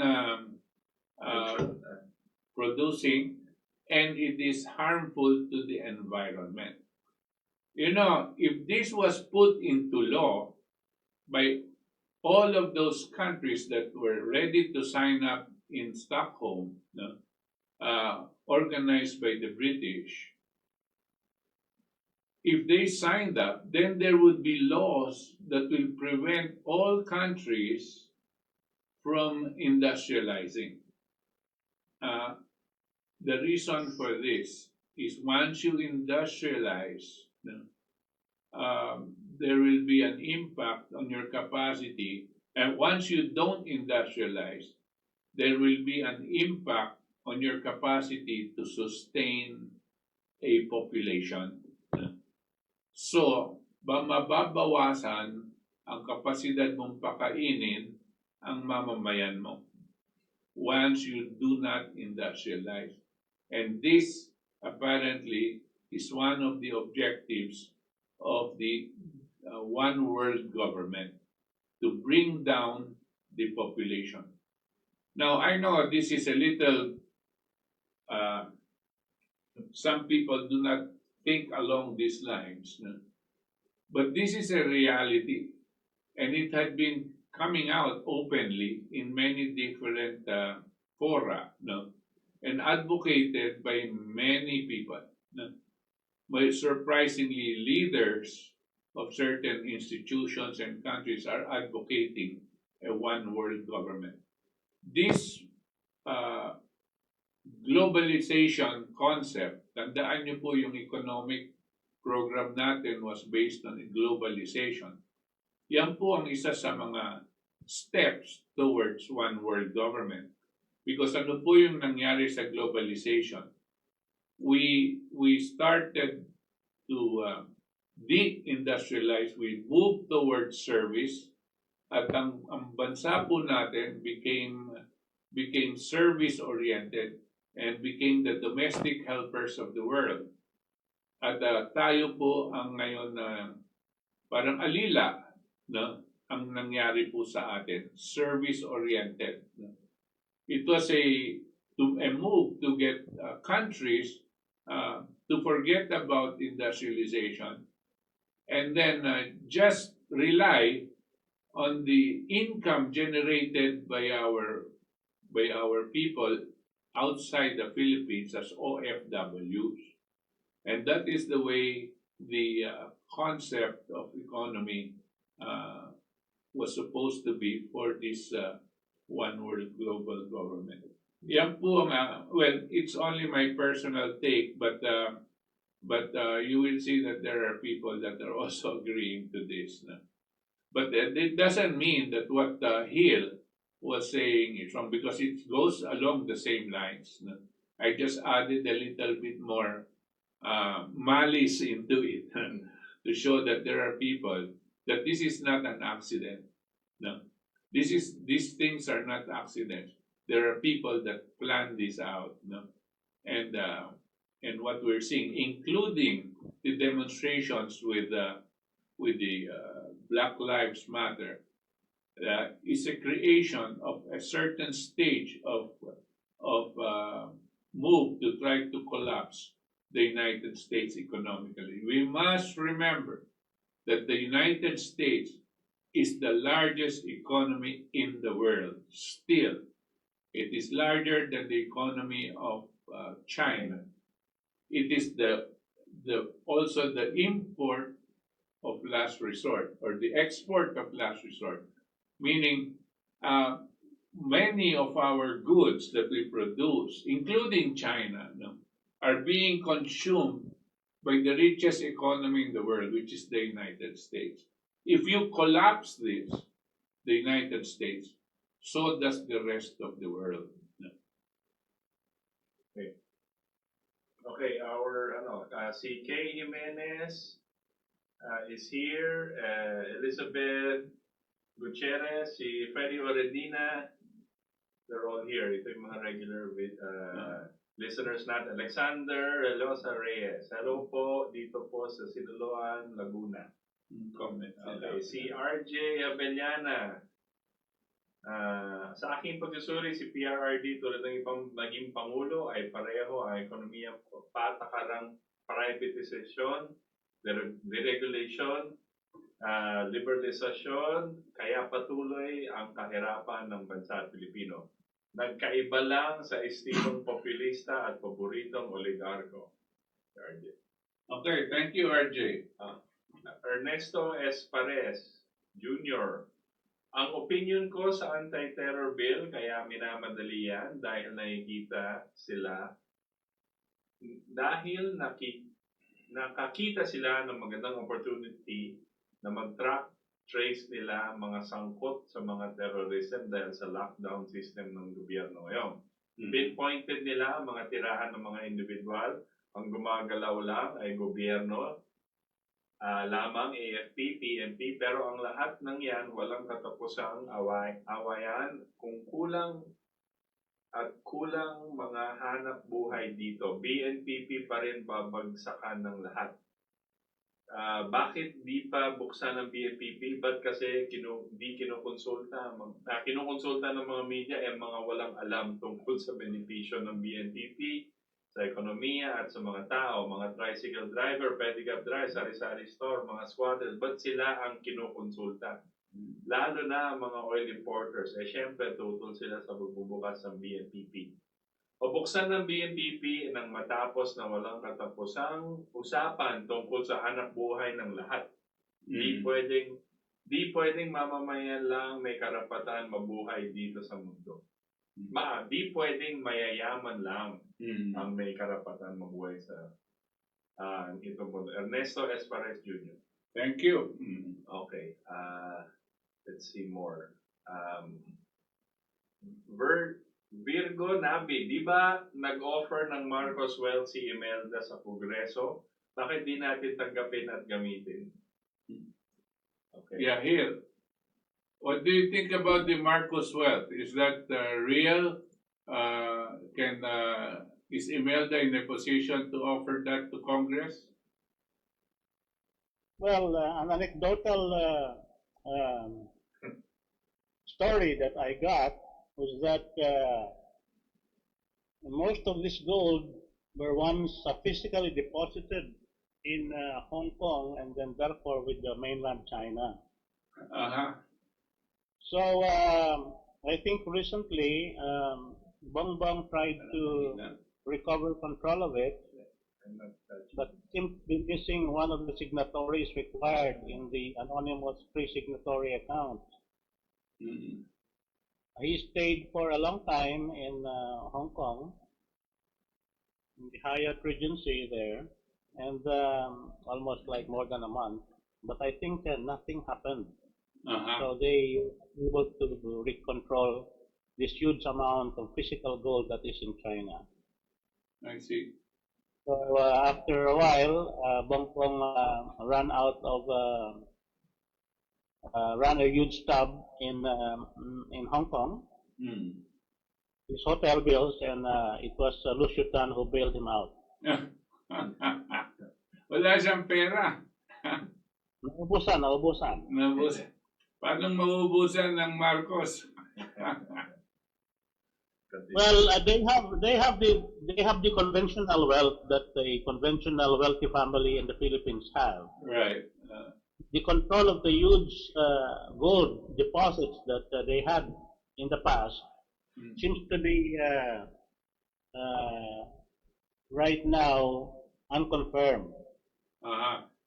Therefore, that mobilizing that huge gold deposits that they have seems to be not in their full control right now. Alam mo, narinig ko si Imelda at one time, at ako pong kausap niya noon, nung nagtanong ako sa kanya tungkol dito sa kayamanan na iniwan ni Marcos. At kinonfirm niya talagang mayroong ginto. At ang mga ginto daw ay nasa mga Swiss banks at mga ibang bangko na hindi pa rinirelease ng mga ibang bangkong ito habang meron daw kaso laban sa mga Marcoses. Hindi ko alam kung hanggang ngayon meron pang kaso. Pero sa akin po, ang sagot ko sa kanya, Madam, yung mga bangkong yan ay hindi sumusunod sa isang salita. And they are not the most, they're not the people of the highest integrity, ang mga bangko. Sila pa nga ang madalas magnanakaw, no? So sabi ko, I don't know if you can rely on their word. Unless, of course, you go through the legal process, no? Pero bagamat meron, kung meron man, ang sabi din ni Madam Imelda Marcos na ang huling bilin sa kanya ng Presidente Marcos ay kung ano man ang makukuha sa kanyang pangalan o sa kanyang pag-aari, 90% daw ang dapat ibigay sa mamamayang Pilipino. Bilang mga proyekto o kung anuman tulong o mga programa para pampaunlad sa kanilang kabuhayan. Ang pamilya daw na Marcos ay hindi dapat lalampas ng 10% dun sa kanyang iiwan. Yun po ang sinabi ni Madam Imelda. So, siyempre hanggang ngayon, hindi pa natin alam kung meron na tayong ganyan. Pero sa akin po, siyempre, ayokong umasa sa ganyan.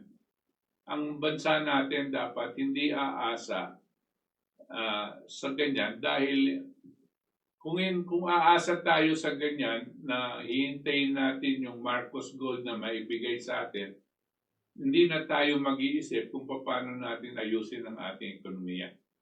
We must assume that such a thing is not going to come. Even if one day it comes, we must assume that it's not, so that we don't have to depend on it. Next. My comment there is that we do not have to rely on that. Right now, we still have a lot of natural wealth that we can control.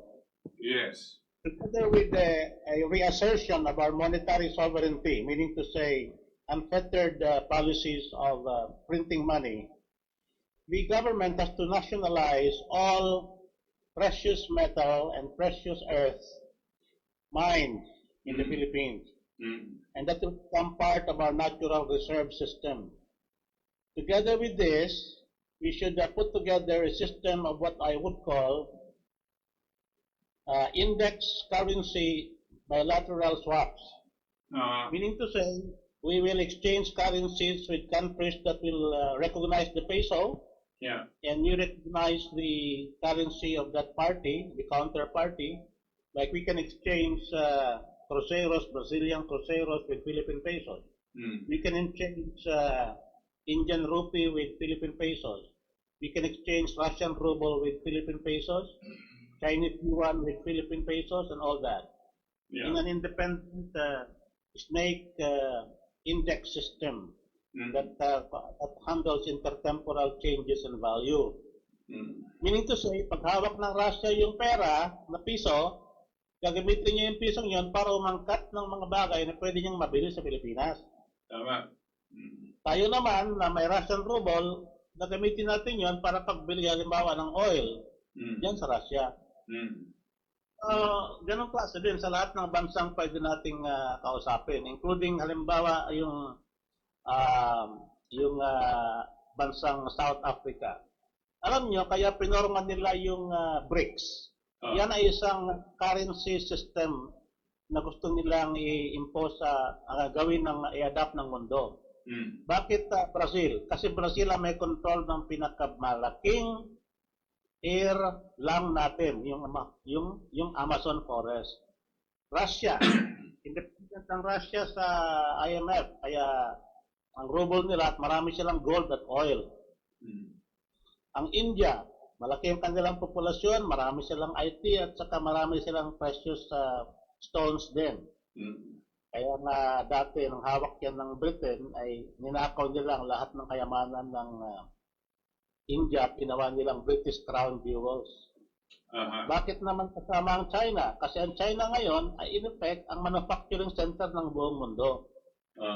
Saka ngayon ang China ang pinakamalaking trading next to the US. Ngayon, bakit kasama ang South Africa? Kasi ang South Africa may malaking deposit ng Kimberley diamonds. Na yan ay pwedeng gawing pang-backup ng isang currency, kasama rin ng gold and other precious metals. So ngayon, nakikita natin na yan ay magiging isang factor ngayon pag-emerge ng bagong currency system. Yung mga gold na pinag-uusapan natin na kay Marcos, yan ay sterilized deposit ngayon yan. Pero ginamit yan ng China noon nag-deposit ang Marcos ng ilang portion ng gold nila sa China as a way to facilitate their emergence into international trade. Kasi noon ang China, kung maalala ninyo, hindi kasali masyado sa international trade. They were just trading within themselves. And together with some other fellow communist countries. Pero with the gold deposits of Marcos, they were able to liquefy their transactions, and they became the China that we know today. China is no longer a communist country today. They have a communist one-party setup. I call it a one-party democracy. But they are actually now just what you call a capitalist country with more people's-oriented mixed economy that they are managing right now. They have the most numerous billionaires in China. Yes, the Shanghai billionaires are there, but you will note that these billionaires control non-strategic industries. Right. They are not like the oligarchs. China is controlled by the government. That's and the right. people. That's right. Well, Jack Ma, who is I think a Chinese citizen, Chinese, is berating the Filipino people for allowing us to give the natural monopolies to the oligarchs, like water and power. That's right. Telcos. Yeah, public comment on that. Right. That's why Jack Ma is supporting Manny Pacquiao. I think he wants him to become president so that Manny Pacquiao can hit the oligarchs. It was just a big disappointment for us to see Manny Pacquiao supporting ABS-CBN. Yeah, I did realize that Lopez is an oligarch. Well, he has to have some civics training to be able to do that. Yeah, he's a bit ill-advised. That's why we hope that he does not destroy himself in the process. No. Well, he still has to destroy Rifle GGG right now. I want to read someone. Okay, let's get some more messages in because napakarami po. Hindi natin mababasa lahat pero we still have a couple of minutes to take them up. Okay, go ahead. Okay, Freddy Oredina, AIIB ang kailangan ng credit. Kailangan pa ba ng credit rating? Japan, IMF, pinaasan na ang rating natin kasi pumasok na ang loan from AIIB. Okay. Tina Rodriguez watching from Winnipeg, Canada. Freddy Oredina again, double blade, no remittance plus dagdag unemployment. Justin Buhi, why not invest in Masagana 99? Dapat talagang alisin yan si Jokno at Dominguez. Masagana 99, mabuhay ang General Luna, ubusin ang mga traidor sa Pilipinas. Freddy Oredina again, not all senior citizens are automatically into what they call maintenance drugs. It was called so that you will maintain taking drugs and sickness. It will damage organs, and doctors will say complication or side effects. So we need a health expert, not medical expert, connected to big pharma, run by evils promoting depopulation. Right. Drug shorten lifespan of humans. Okay, rain. Idol ni Duterte, si Ramos at Joma, kaya ganyan siya mag-isip. Kaibigan siya ng mga oligarko. RJ again, matalino po si PRRD, hindi po siya tanga. May sentido ko man siya, pero iba ang kanyang nais na direksyon dahil siya ay may paboritong oligarko. Alam at mulat siya sa pinapayo sa kanya ng kanyang mga economic managers. Nagiging excuse o palusot lang ang mga econoquacks para ma-justify ang kanyang populistang mga pahayag. Pero sa totoo lamang ay dinidribble lang niya ang publiko. Kung totoo na gusto niya magbago, bulok sa sistema ng oligarko, dapat noon pa niya sinimulan. Paikot-ikot lamang ang nangyayari. Si RD mismo ay tumatalikod sa responsibilidad ng ipagtanggol ng sambayanang Pilipino upang maalis ang kahirapan. Okay. Maraming salamat sa iyo, RJ, and let that be the final word this evening. Gusto ko lang pasalamatan ng ating pong kaibigan na si Gil Ramos at pinaunlakan niya tayo ng halos 2 oras po ngayong gabing ito. Gil, why don't you say your final words to our listeners all over the world? We have to understand that we have to reorganize our dysfunctional Philippine society. How it is done is by adopting policies that would enhance the capability of the most organized sector in the country, and that is the military. They have to be able to expand the role through a huge citizen army and use that 4 million strong citizen army to reorganize our country. Details of this process, details of how this can be done, can be discussed in social media, because mainstream media is one of the most important sector right now in the country that is controlled by oligarchs, and they are doing governance by media spin. And the only way that we can change this is by hammering out and nagging them with facts through the social media. Like, for instance, talking constantly about the 12.8 million padded voters list in the COMELEC. They have to do something about that. Making sure that the BP protest of Bongbong Marcos, and not because we are for Marcos, should be resolved as soon as possible. Because 4 years and counting is a very strong embarrassment to our government in the way we resolve electoral redress of grievances. These are the most important part that we have to concentrate on. Facts, circulating it, making it available to everybody, because facts will speak for themselves. And we need a little bit of interpretation only so that these facts become understandable to the people. It is always the same thing. Rizal has told us education is important, and that's what we have to do.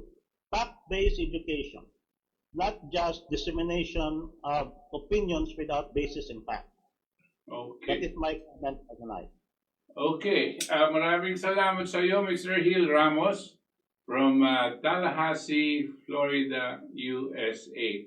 And hope Maraming salamat din. Thank you very much. And hope we can get you again at those opportune times that we can discuss again the additional issues that are confronting our people today. Maraming salamat here. Okay, Thank you. po. Patapos na po tayo dito sa ating palatuntunan, ang ating katipunan. At huwag niyo pong kalilimutan, every Sunday po tayo dito sa ating katipunan from 7 to 9 p.m. Huwag niyo antabayan din po ang inyo every Tuesdays and Thursdays. Kasama ko po sila RJ at Toti Abellana sa Talakayan Bayan at 8 in the evening up to 9 p.m. No? Every Tuesdays and Thursdays po yan. Samahan niyo po kami. Huwag niyo din kalilimutan pala, si Rita Gadi comes out every Tuesday at I think 5 o'clock in the afternoon. No?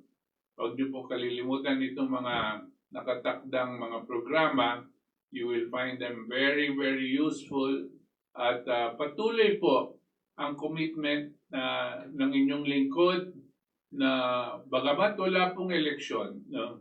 Patuloy po ang pagpapahayag natin ng katotohanan at paglalabas ng sinisiwalat po natin ang importanteng kaalaman sa ating mga mamamayan. Maraming salamat po sa inyo. Ito po ang inyong lingkod, Butch Valdez ng ating Katipunan.